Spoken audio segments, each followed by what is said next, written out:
So hello everyone. आज मैं economics आपको बहुत ही इजी लैंग्वेज में पढ़ाने वाली हूँ, क्योंकि मेन प्रॉब्लम जो मैंने देखी है ना, वो लैंग्वेज प्रॉब्लम होती है।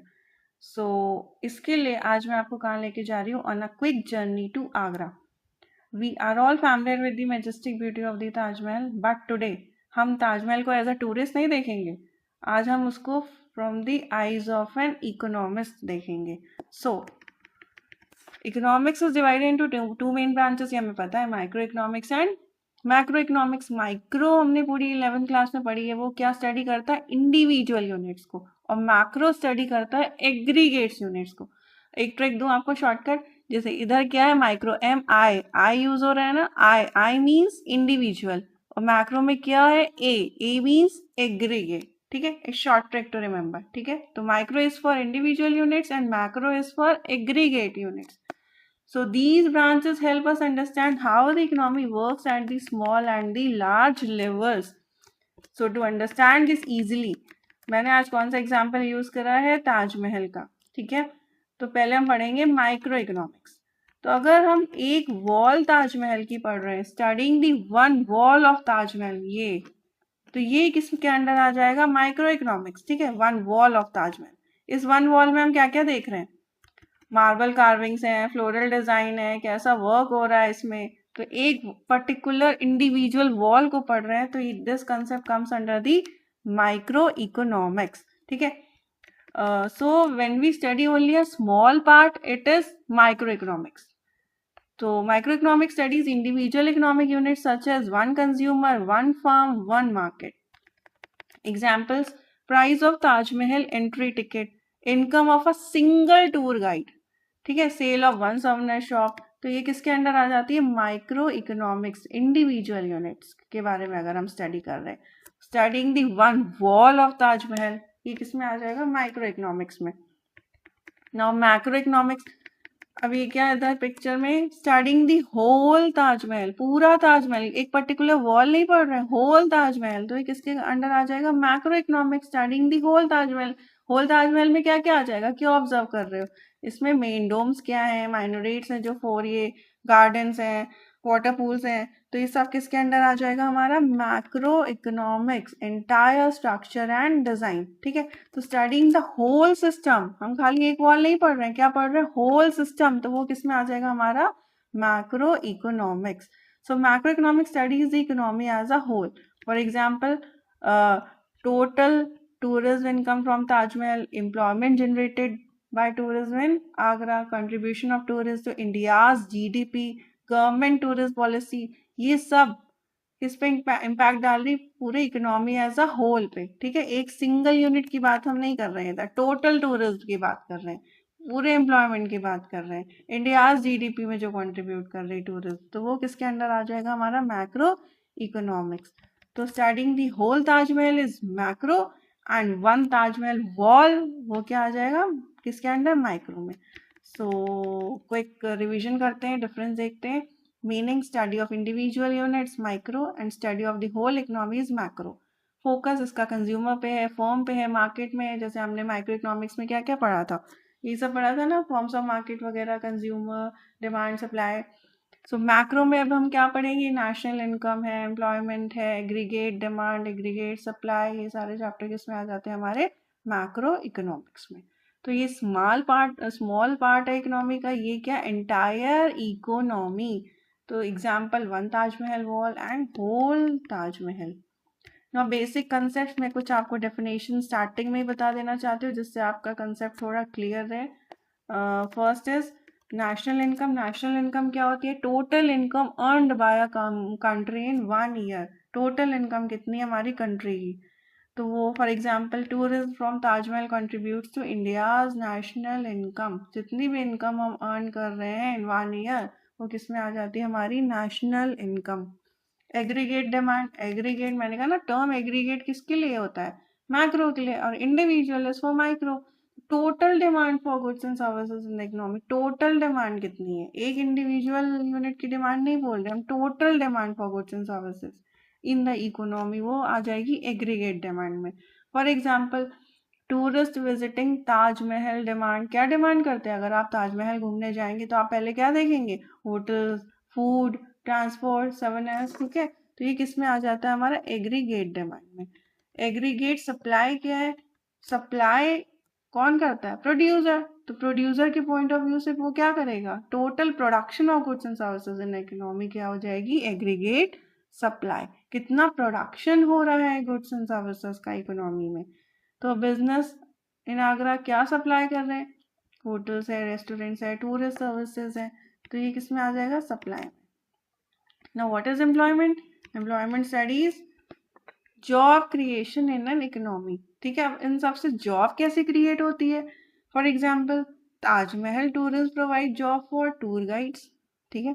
टूर गाइड्स होते हैं वहाँ पे, टैक्सी ड्राइवर्स होते हैं, होटल वर्कर्स होते हैं, फोटोग्राफर्स, शॉपकीपर्स, इनको क्या मिला है ताजमहल के थ्रू, एम्प्लॉयमेंट। ना इन्फ्लेशन, इन्फ्लेशन एक कॉमन वर्ड है जो आजकल बहुत यूज होता है। ये क्या है, means a general rise in prices. Inflation means a general rise in prices.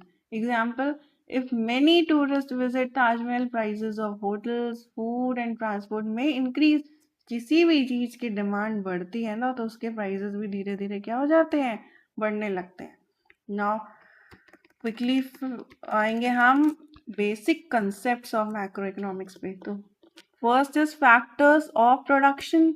नाम से ही क्या लग रहा है, प्रोडक्शन करने में कौन से फैक्टर्स हेल्प करते हैं। तो factors of production are the resources used to produce goods and services. There are 4 factors of production, ठीक है।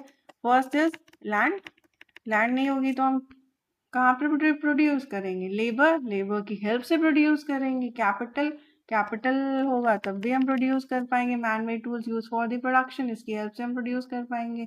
एंटरप्रेन्योर क्या होता है, person who organises the production. Entrepreneur कौन है, जो ये प्रोडक्शन को ऑर्गेनाइज कर रहा है इन सब की हेल्प से। लैंड अगर हम यूज कर रहे हैं तो हमें क्या देना पड़ेगा, रेंट। लेबर को वेजेस, कैपिटल को इंटरेस्ट, एंटरप्रेन्योर को क्या मिलेगा, प्रॉफिट।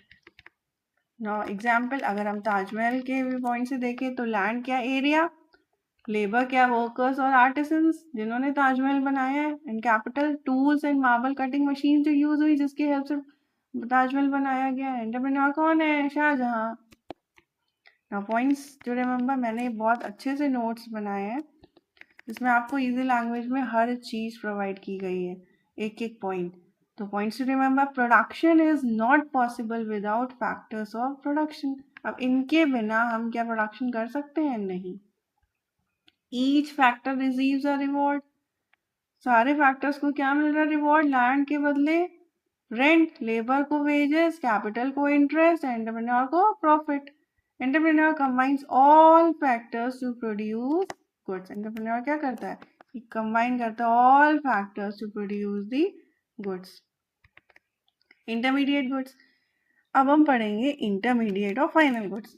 क्यों पढ़ेंगे, क्योंकि इंटरमीडिएट्स और फाइनल गुड्स क्या होते हैं, नेशनल इनकम कैलकुलेट करने में यूज किए जाते हैं।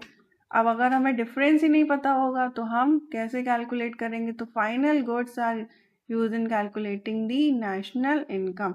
और अगर कोई गुड इंटरमीडिएट है या फाइनल है, वो उसके एंड यूज पे डिपेंड करता है। ये नहीं कि ये गुड है तो ये इंटरमीडिएट होगा या ये फाइनल। वो एक ही गुड फाइनल भी हो सकता है और इंटरमीडिएट भी हो सकता है।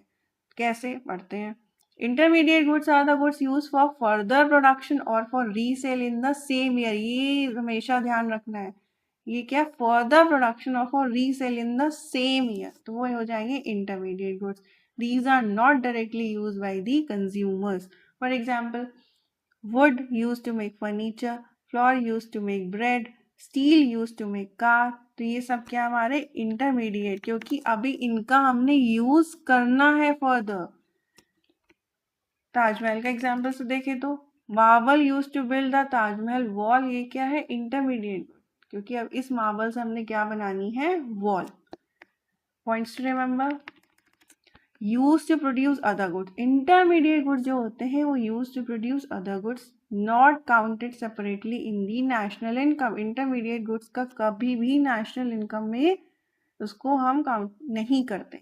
These are already included in the final good, क्योंकि वो इंटरमीडिएट गुड किस में कन्वर्ट होगा, फाइनल गुड्स में। तो वो फाइनल गुड्स हम यूज करेंगे for calculating the national income.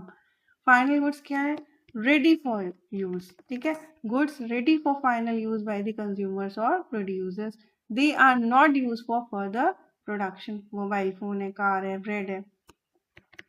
अब फॉर एग्जाम्पल कार है, मैंने अपने ले ली है, तो वो क्या हो गई? फाइनल, क्योंकि रेडी टू यूज है बाय कंज्यूमर। अगर मैंने वो रीसेल के लिए ली है तो रेडी टू यूज तो नहीं है, मैंने उसको क्या करना है अभी? रीसेल, तो वो क्या हो जाएगी? Intermediate good. So, ready for final consumption or investment included in GDP and national income, not used as raw material, and goods which are not sold, इसका सबसे important point यही है, goods which are not sold in the same year are counted as the final good। अगर same year में वो good sold नहीं हुआ है तो हम उसे क्या मान लेंगे? उसे मान लेंगे फाइनल गुड। क्यों? क्योंकि वो फाइनल बन जाएगा ताकि हम एक्चुअल प्रोडक्शन निकाल सके ना इस ईयर का। एक्चुअल प्रोडक्शन हमने इस ईयर, वरना वो गुड तो ऐसे ही पड़ा रह जाएगा। हमें क्या देखना है? इस साल हमने कितना एक्चुअल प्रोडक्शन किया है। तो एंड में, लास्ट में क्या होता है? जो इंटरमीडिएट गुड है, जो सोल्ड नहीं हुआ है या यूज नहीं हुआ है, तो उसे हम किस में काउंट कर लेते हैं? As a final good. So main distinction between these two concepts is made by analyzing their end use. Example, sugar used by consumer is a final and used by the bakery shop is an intermediate good. Now types of final good. Final goods are of two types. Consumption, ठीक है, consumption goods and capital goods. Consumption goods क्या है? Are goods use directly to satisfy, इसको हम directly use कर लेते हैं। Example, food है, डायरेक्टली यूज कर रहे हैं, क्लोथ्स है, मोबाइल फोन्स है, फर्नीचर है, जो हम डायरेक्टली यूज कर रहे हैं अपनी वांट्स को सेटिस्फाई करने के लिए, वो क्या हो जाते हैं? हमारे फाइनल गुड्स। टाइप्स क्या है इसके? ये फर्दर डिवाइड हुए into two types, durable consumption goods, semi durable. तो ड्यूरेबल क्या है? These goods can be use repeatedly for a long time. For example, car है, टेलीविजन है, रेफ्रिजरेटर, जो हम लॉन्ग टाइम तक यूज कर सकते हैं, वो क्या हो जाते हैं? हमारे ड्यूरेबल गुड्स। सेमी ड्यूरेबल क्या हो जाते हैं? These goods are use for some time but not for many years. Shoes हैं, क्लोथ्स हैं, कुछ टाइम के लिए हम यूज करेंगे but for not for many years, तो वो हो जाते हैं सेमी ड्यूरेबल। और एक होते हैं हमारे नॉन ड्यूरेबल भी, these goods which are use quickly by consumers immediately, ठीक है, इसको या तो हम क्विकली यूज कर लेते हैं या कंज्यूम कर लेते हैं इमीडिएटली। एग्जाम्पल है मिल्क, ब्रेड, फ्रूट्स, वेजिटेबल, एक या दो दिन चलेंगे, इससे ज्यादा नहीं चलेंगे। So these goods are use by the consumer, these satisfy the human needs and do not help in further production. तो ये हमारे क्या हो जाते हैं? Consumer goods. Now second is capital goods. Capital goods are the man made goods use to produce other goods, ठीक है, जो मैनमेड गुड्स हैं और प्रोड्यूस कर रहे other goods. For example, machine है, मशीन की हेल्प से हम प्रोडक्शन करते हैं, तो वो कैपिटल गुड है। टूल्स है, फैक्ट्री इक्विपमेंट्स है, ये सब क्या हो जाएंगे? Capital goods. तो these are use to produce other goods, help increase production capacity and use by producers और the firms. Now next is investment. Investment क्या होता है? डेली लाइफ में भी हम ये वर्ड सुनते हैं, इन्वेस्ट करना। Investment means addition to the capital stock of the economy. It refers to the purchase of capital goods. For example, अगर हम मशीन बाय कर रहे हैं फैक्ट्री के लिए, तो क्या करेगी वो? Helps in increasing the production capacity. तो हम क्या कर रहे हैं? हम फैक्ट्री में इन्वेस्टमेंट कर रहे हैं, न्यू फैक्ट्रीज बिल्ड कर रहे हैं। न्यू फैक्ट्रीज बिल्ड कर रहे हैं तो क्या उससे होगा? उससे क्या होगा? इन्वेस्टमेंट से एम्प्लॉयमेंट जनरेट कर पाएंगे हम लोग, प्रॉफिट जनरेट कर पाएंगे। Construction of roads and building, this is also important for the economic growth. तो ये सब इन्वेस्टमेंट में आ जाता है। Next is depreciation. Depreciation means loss in value of capital goods due to wear and tear और यूज ओवर टाइम। अकाउंट्स में भी ये वर्ड हमने पढ़ा होगा, डेप्रिसिएशन। अगर हम कोई भी चीज न्यू खरीदते, फॉर एग्जाम्पल कार लिया आज मैंने, 6 मंथ्स बाद क्या उसकी वैल्यू सेम रहेगी? नहीं, वैल्यू क्या हो जाएगी? डेप्रिशिएट हो जाएगी।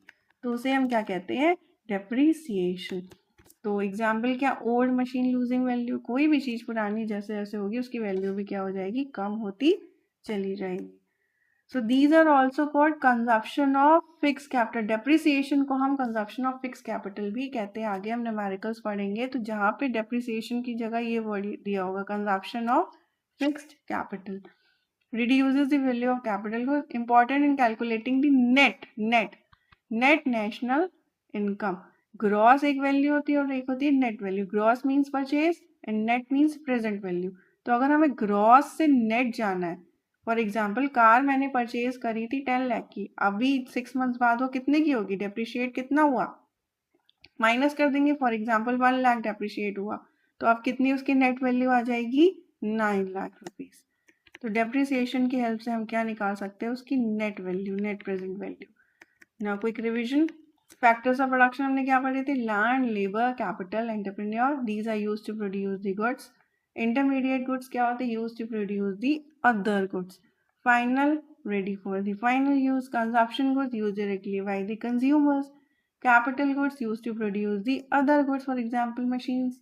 Investment क्या, addition to the capital stock of the economy. And depreciation क्या, loss of the value of capital goods. goods की जितनी value loss होती है उसे हम क्या कहते हैं, depreciation. चलो थैंक यू क्लास. अब हम नेक्स्ट लेक्चर में मिलेंगे बाकी टॉपिक्स के साथ.